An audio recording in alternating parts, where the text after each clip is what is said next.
It's a great honor to have President Ferdinand Marcos Jr. of the Philippines, a great family legacy, and highly respected in this country. I know that because I have many friends in the Philippines, and there's great respect, or I couldn't say it, so congratulations.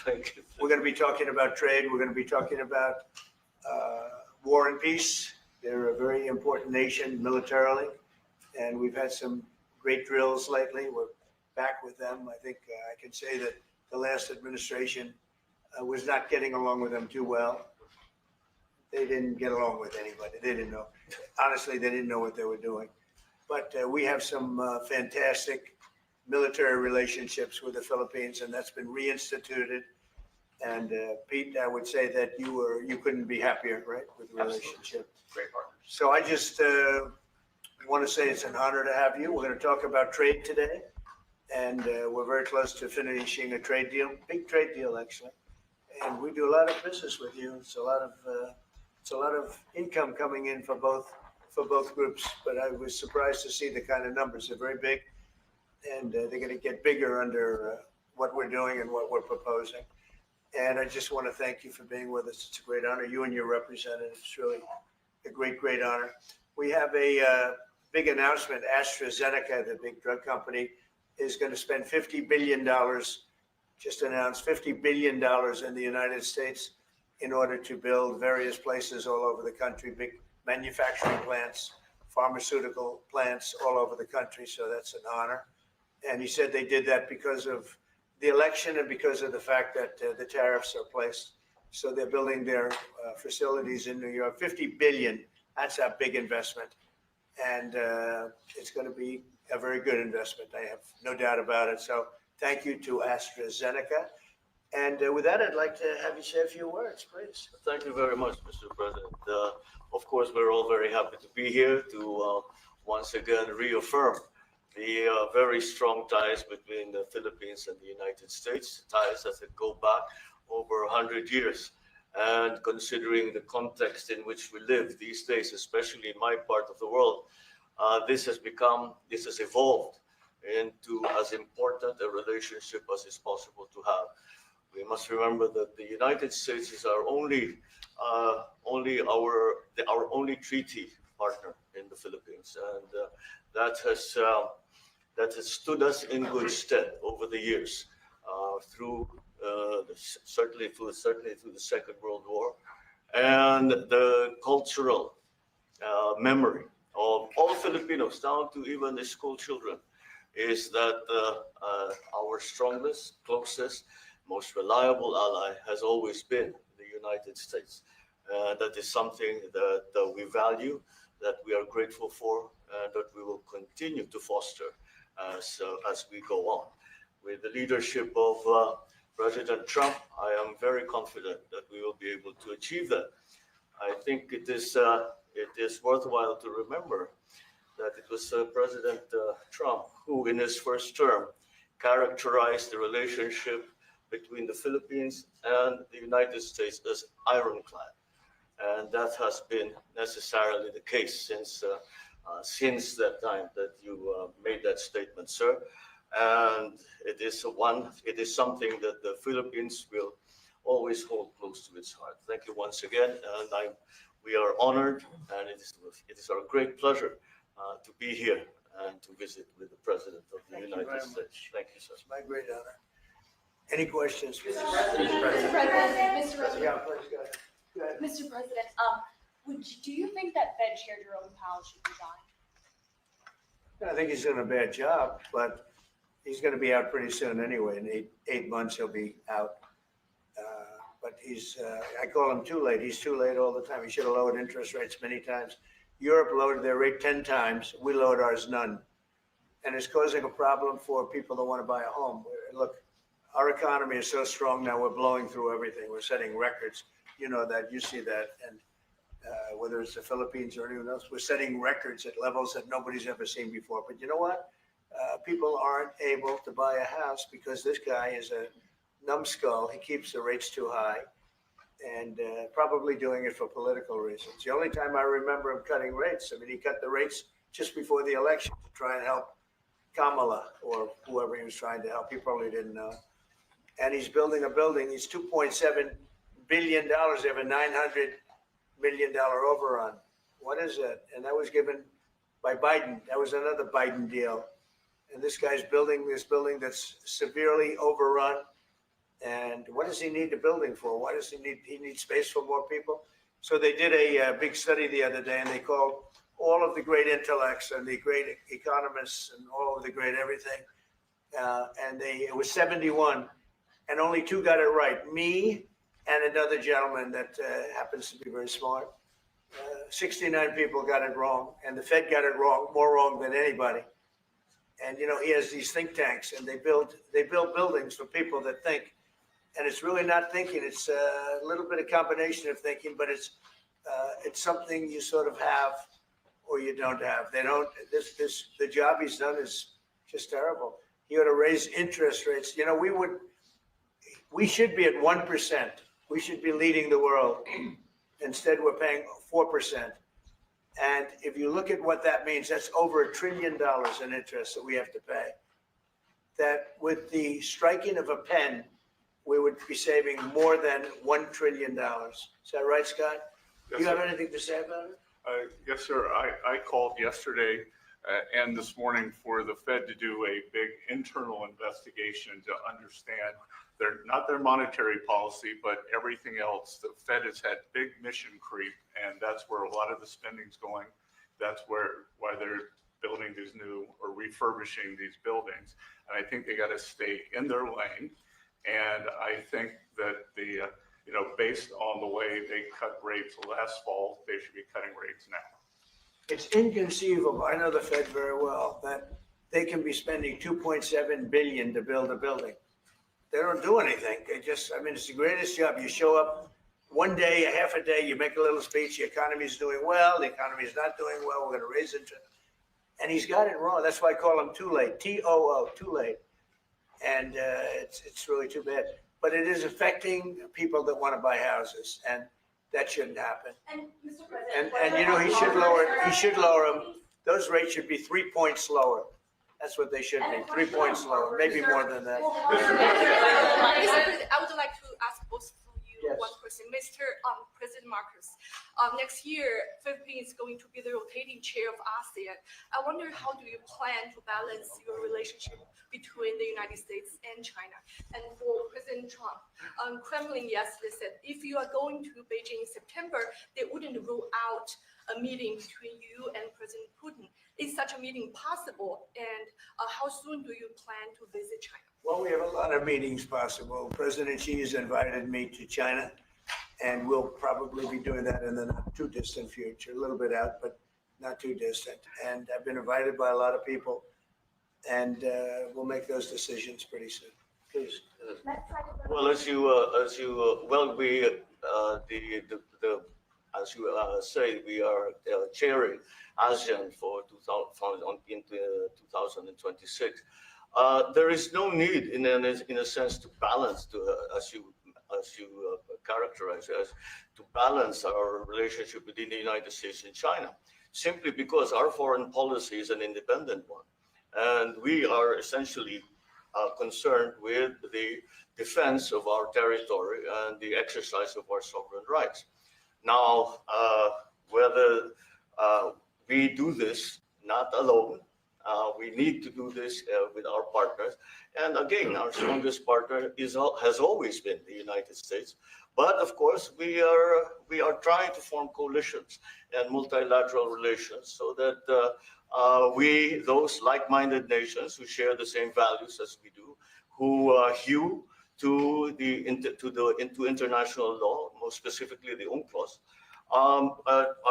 present that position very clearly to anyone who has intentions of unilaterally changing the world order, and that is how we are guided in that. And I don't mind if he gets along with China, because we're getting along with China very well. We have a very good relationship. In fact, the magnets, which is a little complex piece of material, but the magnets are coming out, very well.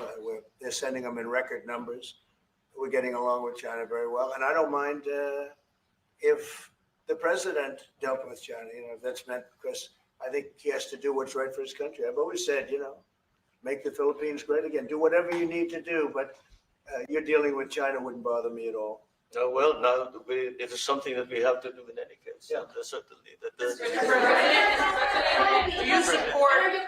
Mr. President, do you support the Justice Department seeking a new interview with Ghislaine Maxwell? And did you urge the Attorney General to seek one? I don't know anything about it. They're going to what? Meet her? Your Deputy Attorney General is reached out to Ghislaine Maxwell's attorney asking for a new interview. Yeah, I don't know about She it, has but said- I think it's something that sounds appropriate to do. Do you have any concern that your Deputy Attorney General, who's your former attorney, would be conducting the interview, given your past relationship? He's a very talented person. He's very smart.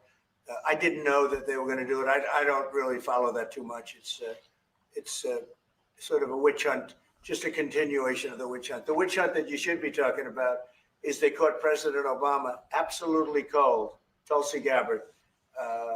What they did to this country in 2016, starting in 2016, but going up to 2020 in the election. They tried to rig the election and they got caught. And there should be very severe consequences for that. When we caught Hillary Clinton, I said, you know what? Let's not go too far here. It's the ex-wife of a president, and I thought it was sort of terrible. And I let her off the hook, and I'm very happy I did.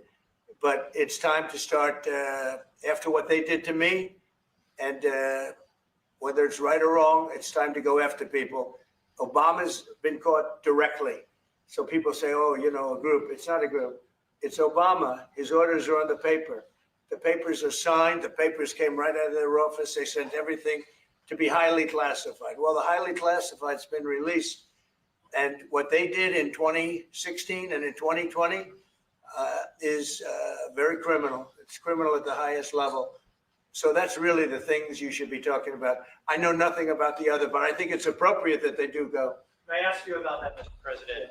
Tulsi Gabbard has submitted a criminal referral to the Department of Justice. From your perspective, who should the DOJ target as part of their investigation? What specific figures in the Obama administration? Well, based on what I read, and I read pretty much what you read, it would be President Obama. He started it. And Biden was there with him, and Comey was there, and Clapper, the whole group was there. Brennan, they were all there in a room, right here. This was the room. This is much more beautiful than it was then, but that's okay. I have nice pictures up. They came out of the vaults. They were in there for 100 years. This is much more beautiful. We have the Declaration of Independence now in the room, which wasn't here. I guess people didn't feel too good about putting it here, but I do. But you know what? If you look at those papers, they have them stone cold, and it was President Obama. It wasn't lots of people all over the place. It was them too. But the leader of the gang was President Obama, Barack Hussein Obama. Have you heard of him? And except for the fact that he gets shielded by the press for his entire life, that's the one look, he's guilty. It's not a question. I like to say, let's give it time. It's there. He's guilty. This was treason. This was every word you can think of. They tried to steal the election. They tried to obfuscate the election. They did things that nobody's ever even imagined, even in other countries. You've seen some pretty rough countries. This man has seen some pretty rough countries, but you've never seen anything like it. And we have all of the documents. And from what Tulsi told me, she's got thousands of additional documents coming. So President Obama, it was his concept, his idea, but he also got it from crooked Hillary Clinton. Crooked is a $3 bill. Hillary Clinton and her group, the Democrats, spent $12 million to Christopher Steele to write up a report that was a total fake report. Took 2 years to figure that out, but it came out that it was a total fake report. It was made up fiction. And they used that. Now, the one thing they weren't able to do was and probably the only thing I respect about the press in years is the press refused to write it before the election. They refused to put it in. The Steele report was a disaster. all lies, all fabrication, all admitted, and admitted fraud. She paid $12 million and the Democrats for that report to a wise guy named Christopher Steele. He wrote a phony report, and they wanted to get that report in before the election. And I'll tell you what, I talk about all the time, the fake news, how bad it is. But in this case, they wouldn't do it. They saw it, they read it, and they said, we don't believe it. And it was only after, substantially, like a month and a half after the election, that it got printed, and it was a big wisp. It was just like a bang of nothing, because the election had ended. If that report had gotten published by the New York Times or somebody, and I respect the Times for maybe only this, because they're crooked as you can be. They're a terrible paper, a crooked, corrupt paper. But for this one moment, they said, this is bullshit, we can't put this in. And neither could any other paper. Wall Street Journal's a lousy paper, very, very dishonest paper. As you see, I'm suing them for a lot of money because they do things very badly. It's got a nice name, but it's really, in my opinion, it's a terrible paper. And it can be corrupt. But just so you know, they didn't take the Steele report. It was the dossier. Remember the famous dossier? I called it the fake news dossier. The news wouldn't publish it. And I'm amazed. They had 2.5 months. It was finished. 2.5 months. That was supposed to be what was going to happen. And it got published a couple of months after the election. And frankly, nobody cared too much about it. But that was a big thing. No, we caught Hillary Clinton. We caught Barack Hussein Obama. They're the ones. And then you have many, many people under them. Susan Rice. They're all there. The names are all there. And I guess they figured they're going to put this in classified information and nobody will ever see it again, but it doesn't work that way. And it's the most unbelievable thing I think I've ever read. So you ought to take a look at that and stop talking about nonsense, because this is big stuff. Never has a thing like this happened in the history of our country. And by the way, it morphed into the 2020 race. And the 2020 race was rigged, and it was a rigged election. And because it was rigged, we have millions of people in our country. We had inflation. We solved the inflation problem. But millions and millions of people came into our country because of that.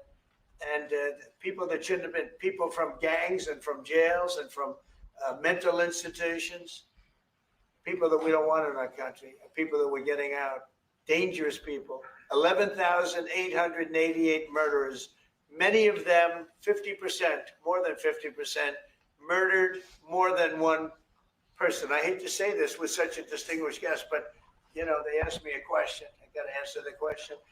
No, Barack Hussein Obama is the ringleader.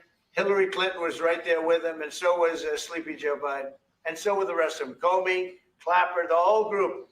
And they tried to rig an election, and they got caught. And then they did rig the election in 2020. And then because I knew I won that election by a lot, I did it a third time, and I won in a landslide. Every swing state won the popular vote. But I won that all the same way in 2020. And look at the damage that was caused.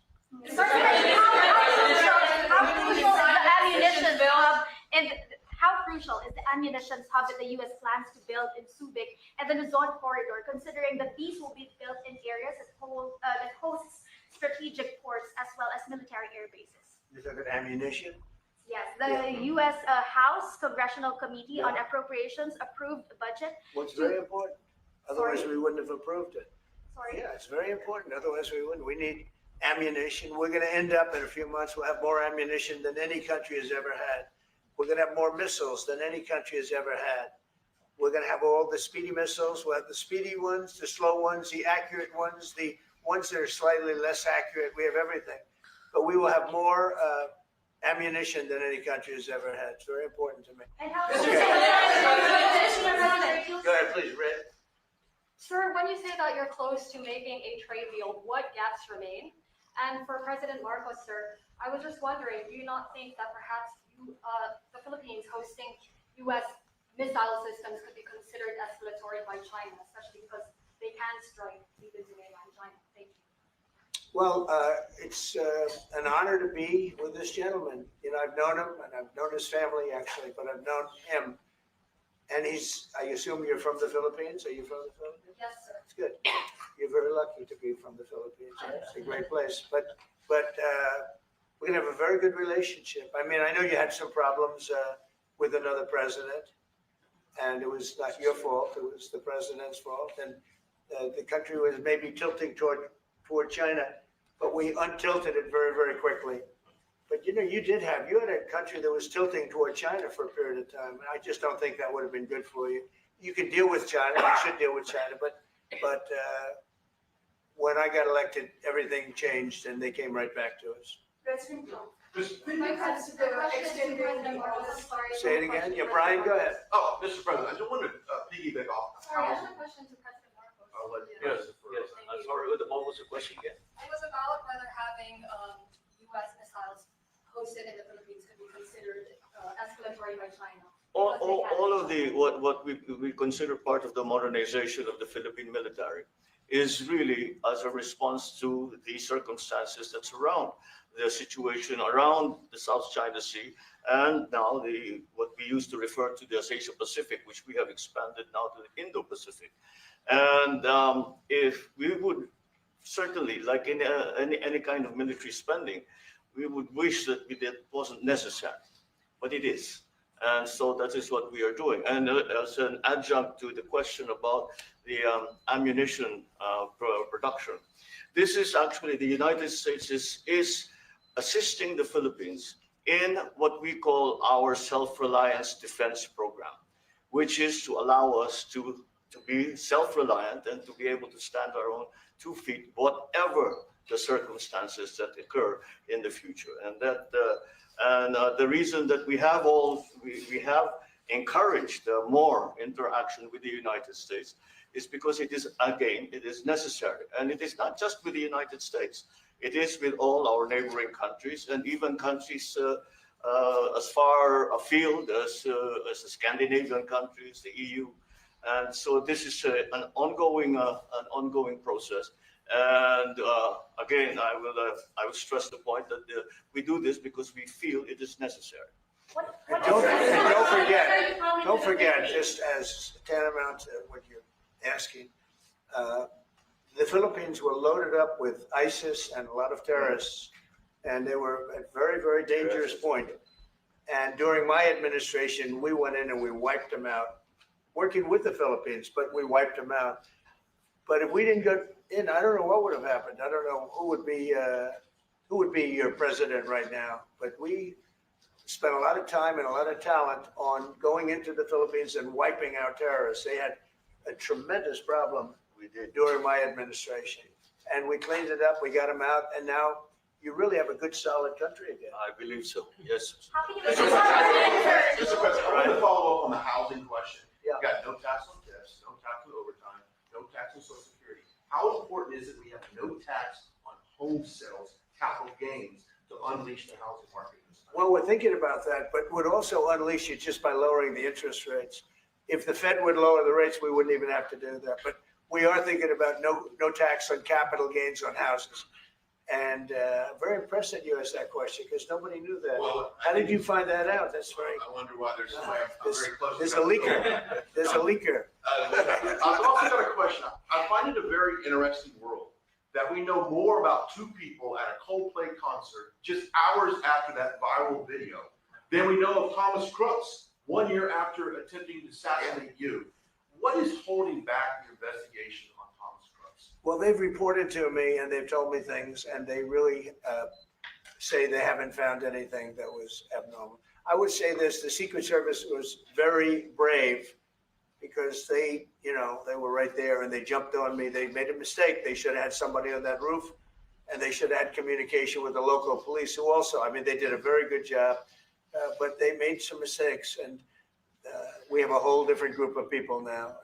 I don't think anything can happen, but I think we have the best people anywhere in the world right now, and I think they've learned. And they went into him very, in great detail. They gave me the whole thing, and what can I do? They say that it was just a nut job that was looking to do this, and I spoke with the FBI, the new FBI. I spoke to the FBI, who was the old FBI, I wouldn't have believed a thing they said because the old FBI under Comey was crooked as hell. He was one of the most crooked. Everybody should read the Horowitz report. Unfortunately, Bill Barr didn't use it. But the Horowitz report, not appointed by me, it was a report on Comey and the FBI. It is one of the worst shots at a human being I think I've ever seen. In fact, the New York Times did an editorial that was one of the worst editorials I've ever seen about anybody. That was about Comey. You ought to go back and get, and Barr didn't use it because he didn't have the guts to use it or something happened. I don't know. Too bad. He went to Mr. Durham. Instead of doing the Durham, all they had to use is the Horowitz report. And I always felt badly for Horowitz, frankly, because a Democrat, I guess, he was appointed by a Democrat. But that report has gotten lost, and it shouldn't be lost. You should all go back. It should be mandatory reading. Go back and read the Horowitz report on Comey and his cronies. And you'll see exactly, we're going to add that to all the stuff that we found. It just confirms it. But what we found is even more so. Now, we found absolute, this isn't like evidence, this is like proof, irrefutable proof that Obama was seditious, that Obama was trying to lead a coup and was with Hillary Clinton, with all these other people, but Obama headed it up. And, you know, I get a kick when I hear everyone talks about people I never even heard of. It was this one. No, it was Obama. He headed it up. And it says so right in the papers. Got everything. Got everything. This is the biggest scandal in the history of our country. And it really goes on to even the auto pen, because it all relates to the same thing. It all started the same sick minds. You have an auto pen, which is a tremendous, well, we don't have a president. We have an auto pen that signs everything. I'll bet you sign everything. You don't have auto pens. Everybody, who doesn't sign? You're the president of a country. But it's all that whole thing leading right up to the end of it is the auto pen. And the auto pen was used by people, and Biden knew nothing about it. Biden knew nothing about it. They were signing documents that he knew nothing about. As an example, they released the Unselect Committee of Liability. The Unselect Committee spent 2 years grilling everybody, and then they destroyed all the evidence. You know why? Because the evidence made them guilty. And he gave them all a pardon. The Cheney, all the scum that was on the Unselect Committee, Cryan, Adam Kinzinger, and Democrats. And he gave them a pardon. Do you have something else? Yes, I was sir, going to yes. add one more thing on Adam Schiff. Director Pulte reports that Adam Schiff claims he lived in a one-bedroom apartment. Now, how does a family of four, and you're a developer, very successful developer, how does a family of four live in a one-bedroom apartment? Now, it looks like Adam Schiff really did a bad thing. They have him. Now, let's see what happens. It's not up to me. It's not up to, I stay out of it purposely. But it's mortgage loan fraud. It's a big deal. He defrauded banks and insurance companies and the federal government. But it's very simple. It's mortgage loan fraud. And you're right. It's a lot of people to live in a one-bedroom apartment, right? But he put it down. But he has a lot of other things far worse than that. So, no, Adam Schiff, they have him 100% on mortgage fraud. Now, if there's anybody else in this room except you would have no problem. But anybody else in this room, you'd have a problem. I'd have a problem. Yeah, please. So there was a hearing yesterday in the Harvard case. Would you allow Harvard to get their federal dollars back as a part of any agreement with the administration? No, I'm not giving, Harvard's been given $7 billion. Can you believe it, by the Fed? $7 billion. And we want money to go to all universities, not Harvard. Harvard got more than anybody else. They have $52 billion. They get huge tax incentives and tax breaks on that $52 billion. But they have $52 billion, and they got $7 billion over a short period of time. And we have a very hostile judge appointed by Barack Hussein Obama, a very, very hostile judge who knows exactly right from wrong. But you know, we expect to win it on appeal. She hasn't given a decision yet, but she's very hostile, and she was put by Barack Hussein Obama. And generally speaking, anybody that does that, we're gonna have problems with. So we don't expect to have. We won the case yesterday. Anybody that was there that was a neutral would say we easily won the case. But a lot of the case and a big part of it's going to be how much money Harvard gets in the future. That's not part of the case. And they're not going to get very much. Mr. President, where are we in terms of negotiating about the reciprocal tariff? How far are we? With who? With the Philippines. Yes, Oh. sir. How far Are you we from the Philippines? Yes, sir. I'm Good. from the Philippines. How far are we from achieving? Well, it's tough. He's a very tough negotiator. So far, we're not there because he's negotiating too tough. In fact, I used to like him better than I do now. He's too tough. But we'll probably agree to something. But he's strong, a strong negotiator. He loves your country.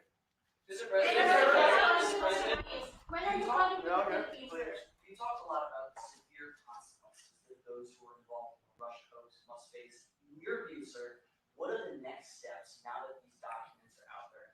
Well, the Justice Department would have to act. And we have a very competent, very good, very loyal to our country person in Pam Bondi, very respected. And it's going to be her decision. Just a follow-up to that, sir. Christy Nome was in New York City visiting an off-duty CBP officer who was allegedly shot this weekend by an illegal alien who came into the country during the previous administration. Right. What is your message to any local leaders who continue to push sanctuary city policies after this nearly tragic incident?